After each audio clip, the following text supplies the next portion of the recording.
Olá, meus irmãos, bom dia, boa tarde, boa noite. Eu não sei qual é a hora que você estará assistindo essa live, mas seja bem-vindo à nossa leitura dos Evangelhos em 40 dias. Será muito gratificante embarcarmos juntos nessa jornada, sejam todos bem-vindos. Este será o nosso primeiro dia. Você que ainda não recebeu o seu plano de leitura, fale comigo que eu encaminho para você. Todos os dias você receberá esse link no final do dia anterior para que você tenha aí toda a manhã, a tarde e a noite para se programar, para poder fazer a sua hora de devocional e fazer a sua leitura. Serão 40 dias, cada dia variando aí de 1 a 2, de 2 a 3 capítulos por dia. Será muito tranquilo, tenho certeza que será um tempo muito precioso de Deus para nós. Muito feliz por ter você aqui comigo me acompanhando nessa leitura. Eu estarei utilizando essa Bíblia aqui, ó. A Bíblia Prazer da Palavra é uma Bíblia nova do pastor Israel Bela Azevedo. Ele conta a história de Jesus segundo os Evangelhos. Ela é uma Bíblia um pouco parecida com a Bíblia A Mensagem, para quem conhece. Ele resolveu traduzir os Evangelhos para uma linguagem um pouco mais contemporânea, uma linguagem um pouco mais acessível à nossa realidade de hoje. E aí você vai poder acompanhar na sua versão mesmo, não tem problema nenhum, tá? Aqui você vai ver que algumas palavras que às vezes a gente acha um pouco difícil de entender, aqui fica bem mais fácil de compreender. E a pergunta antes da gente começar a leitura é: por que ler a Bíblia? Nessa Bíblia que eu estaria acompanhando, tem aqui para a gente alguns motivos por que nós devemos ler a Bíblia. Eu queria contar com a sua atenção. Porque que livro é esse que, escrito em épocas diferentes e por pessoas diferentes e em lugares diferentes, não se contradiz?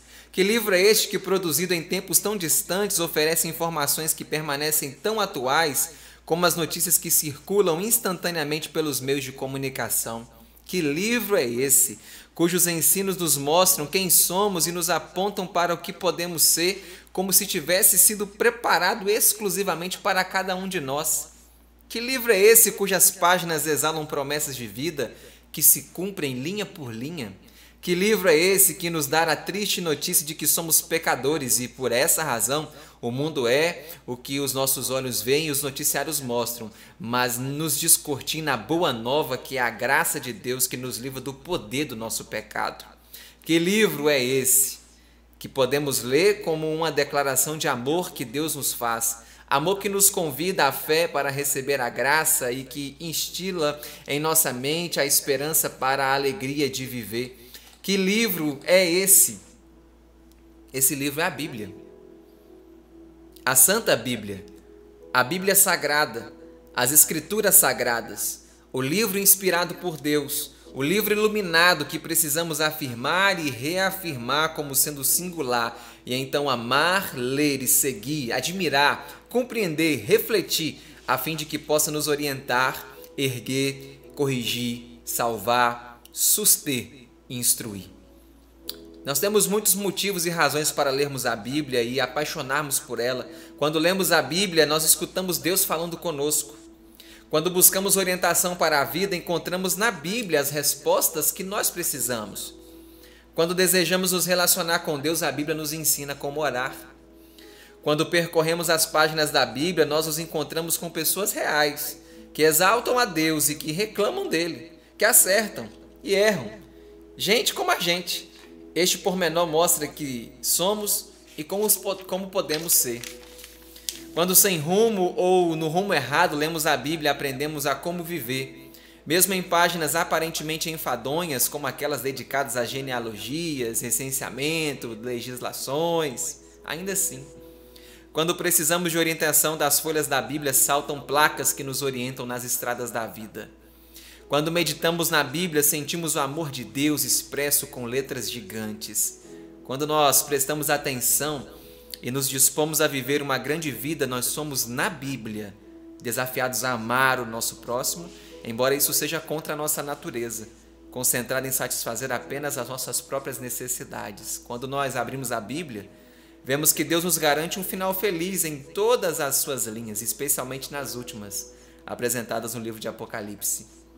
Quando deixamos a Bíblia brilhar diante dos nossos olhos, vemos um retrato definitivo, completo, perfeito, maravilhoso de quem é Jesus, o nosso Redentor e Salvador, o nosso Mestre, o exemplo, o nosso guia e mentor. Quem lê a Bíblia, quem lê regularmente a Bíblia, vê em ação a graça de Deus e recebe diariamente dele iluminação para a mente, alegria para o coração, força para o corpo e paz nos relacionamentos. Gente, a Bíblia é a palavra de Deus. Então vamos começar. Vamos começar a lermos os evangelhos. Hoje, a leitura de hoje é Mateus, do capítulo 1 até o capítulo 3. E eu estarei lendo então nessa versão Prazer da Palavra de Deus. Mateus capítulo 1 fala dos ancestrais de Jesus, assim está escrito. A árvore genealógica de Jesus Cristo passa por Davi, no século 10 antes da era cristã, e chega a Abraão no século 20 antes da era cristã. Abraão, Isaque, Jacó, Judá e seus irmãos, Pérez e Zera, filhos de Tamar, Esrom, Arão, Aminadab, Naasson, Salmão, Boaz, filho de Raabe, Obed, filho de Ruth, Jessé, Davi, o rei, Salomão, filho de Batsebe, ex-esposa de Urias, Roboão, Abias, Asa, Josafá, Jorão, Uzias, Jotão, Acás, Ezequias, Manassés, Amon, Josias, Jeconias, contado entre os que viveram no exílio da Babilônia. Jeconias, contado depois que retornou ao exílio da Babilônia, Salatiel, Zorobabel, Abiúde, Eliaquim, Azor, Zadok, Aquim, Eliúde, Eleazar, Matã, Jacó, José, marido de Maria, mãe de Jesus, conhecido como Cristo e Jesus. Assim, os nomes da genealogia de Jesus encabeçam 42 gerações, sendo 14 no período entre Abraão e Davi, 14 de Davi a Jeconias, quando ainda estava no cativo no exílio da Babilônia, e 14 de Jeconias depois de voltar a Jerusalém até Jesus Cristo. O nascimento de Jesus. Segue o relato do nascimento de Jesus Cristo. Maria, a futura mãe de Jesus, estava noiva de José. Antes de se casarem, ela ficou grávida, não de José, mas do Espírito Santo. Seu noivo José decidiu não tornar pública a notícia da gravidez de Maria e preferiu deixá-la para que as pessoas ficassem sabendo e a difamassem. No entanto, antes que ele pusesse esse plano em ação, um anjo do Deus Eterno foi ao seu encontro por intermédio de um sonho. No sonho, o anjo disse as seguintes palavras: José, descendente de Davi, não tenha medo de se casar com Maria. O bebê que ela espera foi gerado pelo Espírito Santo. Maria terá um filho, e cujo nome deverá ser Jesus, que significa o Deus Eterno salva. Sim, José, Jesus libertará o povo do poder do pecado. Todas essas coisas aconteceram como foi previsto pelo próprio Deus Eterno por intermédio do profeta Isaías, que no século 8 antes da era cristã disse: A virgem ficará grávida e dará à luz a um filho que será conhecido pelo nome de Emanuel.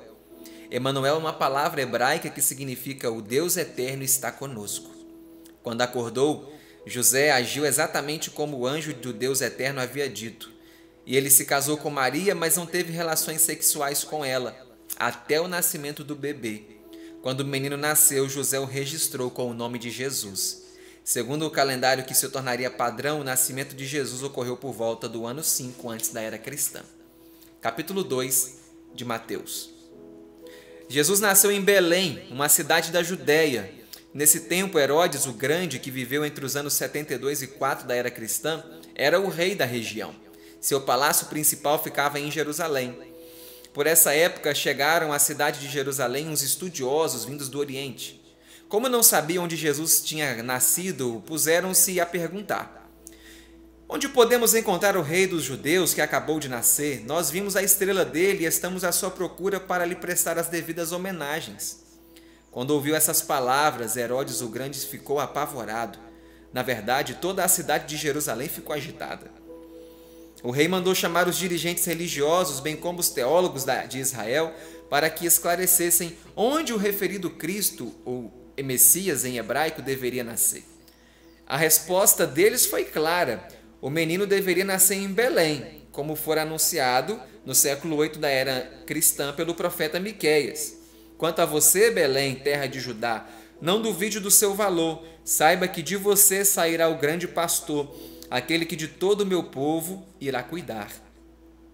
Diante dessa informação, Herodes o Grande chamou os estudiosos orientais para uma reunião secreta, na qual perguntou: Quando foi que vocês viram a estrela? Diante da resposta deles, o rei encaminhou os visitantes a Belém, distante uns 9 quilômetros de Jerusalém, dando-lhes a seguinte missão: prossigam em sua viagem e, chegando lá, coletem informações precisas sobre o menino que nasceu. Depois voltem a Jerusalém e me contem tudo, para que eu também vá a Belém para o homenagear. Os estudiosos partiram e mais uma vez se depararam com a estrela. Esse fato os deixou radiantes por mostrar que estavam no caminho certo. Eles se deixaram guiar pela estrela até a casa em que o menino estava, e então entraram. Tendo eles encontrado o menino no colo de sua mãe, Maria, eles se ajoelharam e o homenagearam.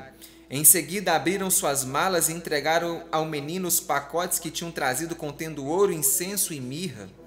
Quando se preparavam para voltar a Jerusalém, os estudiosos tiveram um sonho. Nesse sonho, eles foram instruídos a não procurar Herodes. Por essa razão, escolheram outra rota e voltaram para a sua terra. Depois que os estudiosos foram embora, José teve um segundo sonho. Nesse sonho, o anjo do Deus Eterno lhe deu a seguinte orientação: José, preste atenção ao que você precisa fazer. Pegue o menino e com Maria fuja para o Egito. Fique lá até receber uma nova ordem minha. Desse modo você salvará o menino, porque Herodes o Grande planeja matá-lo. José esperou a noite chegar e levou a sua família dali, indo em direção ao Egito, cuja fronteira ficava a algumas semanas de viagem a pé. Eles ficaram no Egito até serem informados que Herodes o Grande tinha morrido. Quando isso aconteceu, ficou claro que estava cumprida a promessa que o Deus Eterno anunciara por intermédio do profeta Oséias no século 8 da era cristã. Meu filho foi para o Egito, mas eu o trouxe de volta. Enquanto isso, em Israel, Herodes o Grande percebeu que os estudiosos não tinham voltado a Jerusalém, e isso o deixou perturbado. Em sua fúria e com base no que tinha ouvido desses estudiosos, ele decretou que fossem mortos todos os meninos com até 2 anos de idade, e que residissem em Belém, nas cidades vizinhas. Com isso, as pessoas entenderam o que havia lido no livro do profeta Jeremias, que viveu no século 6 antes da era cristã. Em Ramá escutou-se um clamor feito de lágrima e muita dor. Era Raquel, a esposa de Jacó, chorando por seus descendentes que não estão mais entre os viventes. O rei Herodes o Grande morreu no ano 4 antes da era cristã. Por essa época, José teve mais um sonho. Nele, o anjo de Deus Eterno disse: José, acabou o sofrimento. Chegou o tempo de vocês retornarem a Israel. Todos os que queriam a morte da criança não vivem mais. É hora de voltar. José obedeceu prontamente, reuniu a família e voltou para a sua terra. No caminho, ficou sabendo que Herodes Arquelau, que viveu entre os anos 23 antes da era cristã e o ano 18, sucedera o pai, Herodes o Grande, como novo rei da Judéia, na região sul de Israel. José ficou com medo de voltar para Israel, mas nesse interim teve outro sonho, no qual o Deus Eterno o orientou a fixar residência na Galileia, que ficava no norte de Israel e não era governada por Herodes Arquelau, mas por Herodes Antipas. Foi por isso que José retornou com a sua família para Israel, passando então a residir em Nazaré, na Galileia. Quando isso aconteceu, cumpriu o que o profeta Isaías disse: vão chamá-lo de Nazareno. Capítulo 3. Vários anos depois, um pregador apareceu no deserto da Judéia, no sul de Israel. Seu nome era João e o chamavam de João Batista. Em suas mensagens ele repetia: arrependam-se, porque está próximo o evangelho da graça de Deus. Ao pregar assim, João Batista cumpriu uma profecia apresentada por Isaías, que dizia assim: eu sou a voz do que prega no deserto, preparem-se para receber o Deus Eterno, corrijam a vida de vocês. João Batista vestia uma roupa feita de pelo de camelo e amarrado com um cinto de couro, ele se alimentava de gafanhotos e de mel silvestre. Sabendo disso, muitos moradores, tanto de Jerusalém, na região da Judéia, quanto de outras partes de Israel, iam ao encontro de João Batista. Aqueles que confessavam seus pecados eram batizados por ele no Rio Jordão. Entre o público que assistia ao batismo, alguns eram fariseus, outros eram saduceus. Os fariseus eram um grupo muito grande e vigiavam o cumprimento das leis judaicas, inclusive os da tradição oral. Os saduceus, que cuidavam da administração do templo de Jerusalém, não aceitavam a tradição oral, mas apenas o que estava expresso nas escrituras judaicas. Eles não aceitavam que alguém pudesse ressuscitar. Quando os viu, João Batista disse: "Vocês são cobras venenosas. Vocês acham que irão para o céu sem se arrepender? De jeito nenhum. Arrependam-se de tal modo que a mudança em suas atitudes seja sentida pelos outros. Não adianta vocês falarem, nosso pai é Abraão, isso não é suficiente. Isso não garante nada. Estão vendo essas pedras? Se o Deus eterno quiser, ele também pode transformar algumas delas em filhos de Abraão. Chegou a hora de vocês decidirem o que farão. Chegou a hora de começarem a viver de um modo digno, não vivam inutilmente." Depois João Batista continuou, e ele pregava aos que batizava: "Eu batizo vocês com água. Por terem se arrependido, logo chegará aquele que é muito mais poderoso. Eu não chego aos pés dele. Quando chegar, ele batizará os arrependidos com o poder do Espírito Santo, e assim dividirá ao meio a história de cada um. Logo nós o conheceremos. Ele promoverá uma mudança radical naqueles que o receberem. Recebam o Cristo para que tenham a vida eterna." Jesus então saiu da Galiléia e foi para a Judéia. Ele atravessou para o lado leste do rio Jordão, onde estava João Batista, porque quis ser batizado por ele. João Batista tentou convencê-lo a desistir da ideia. "É você quem tem que me batizar, não eu a você." Jesus insistiu: "João, não vamos discutir. Vamos fazer a vontade do Deus eterno." João Batista concordou e batizou Jesus. Quando saiu da água, o céu se abriu diante de todos. Jesus viu o Espírito Santo descendo sobre ele como se fosse uma pomba vinda do céu. E todos ouviram uma voz celestial que dizia: "Jesus é o meu filho querido. Ele me dá muita alegria." Estes foram os 3 capítulos iniciais de Mateus. Vai ser muito bom, gente. Mateus, ele é especialista em escrever para os judeus. Cada evangelho foi escrito para um tipo de público. Mateus procurou apresentar Jesus como Messias, como ungido. O primeiro texto, primeiro versículo, ele fala da genealogia. Ele fala de Jesus Cristo. Cristo não é nome, é título. O Messias, o ungido, o prometido. Ele diz, ele é filho de Davi, ele é filho de Abraão. Mateus, em todo o seu livro, ele vai defender que Jesus é rei, que Jesus é o Messias. Marcos apresenta Jesus como um servo perfeito. Lucas apresenta Jesus como o homem perfeito. E João apresenta Jesus como o Filho de Deus. Cada evangelho tem uma ênfase. E Mateus está escrevendo para os judeus. Por isso que ele fala várias e várias vezes textos do Antigo Testamento para se comprovar que aquilo que foi prometido estava acontecendo. E nós vimos então nesses primeiros capítulos o nascimento de Jesus e o surgimento de João Batista no deserto. E então Jesus chega e é batizado por ele. E no finalzinho que lemos, nós temos então aqui a manifestação da Trindade. Não sei se você observou. Está ali Jesus, que é encontrado por uma pomba aqui, que desceu sobre o céu, que era o Espírito Santo, e uma voz que vem do céu, que dizia que Jesus era o Filho amado, que era Deus. Deus, o Espírito Santo e Jesus. Deus Pai, Deus Filho e Deus Espírito Santo. A manifestação da Trindade.